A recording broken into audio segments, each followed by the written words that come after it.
বাংলাদেশের মানুষ ফ্যাসিবাদকে বিদায় করে নতুন বাংলাদেশ পেয়েছে।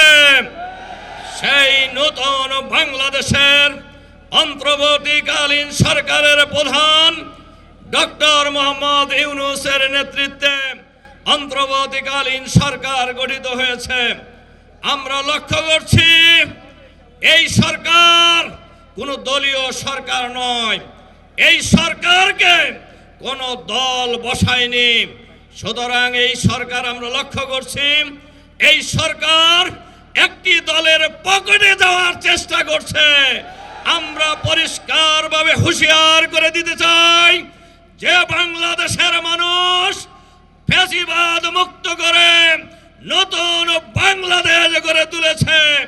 সেই বাংলাদেশে সরকারের ভিতরে বাইরে যারাই ষড়যন্ত্র করে ফ্যাসিবাদকে যেভাবে প্রতিরোধ করা হয়েছে, বাংলাদেশের জনগণ একইভাবে প্রতিরোধ করবে আগামী দিনে ইনশাআল্লাহ। সংগ্রামী ভাই এবং বন্ধুগণ, আপনারা শুনেছেন সরকারের প্রতিশ্রুতি ছিল, জনগণের প্রত্যাশা ছিল সংস্কার করতে হবে। আওয়ামী লীগ ফ্যাসিবাদী আমলে সংবিধান কাটাছেড়া করে লণ্ডভণ্ড করেছে।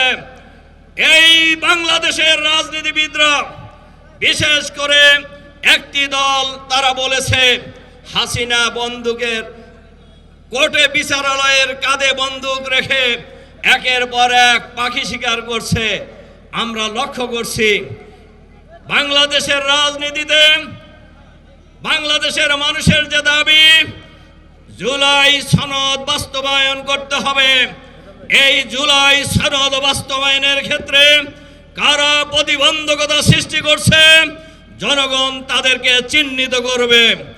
আর এই জুলাই সনদ আইনি ভিত্তি দেওয়ার ক্ষেত্রে সরকারের ভিতরে থেকে যারা ডক্টর ইউনূস সাহেবকে কুপরামর্শ দিচ্ছেন জনগণ অতীতের ন্যায় তাদেরকেও আগামী দিনে চিহ্নিত করবে।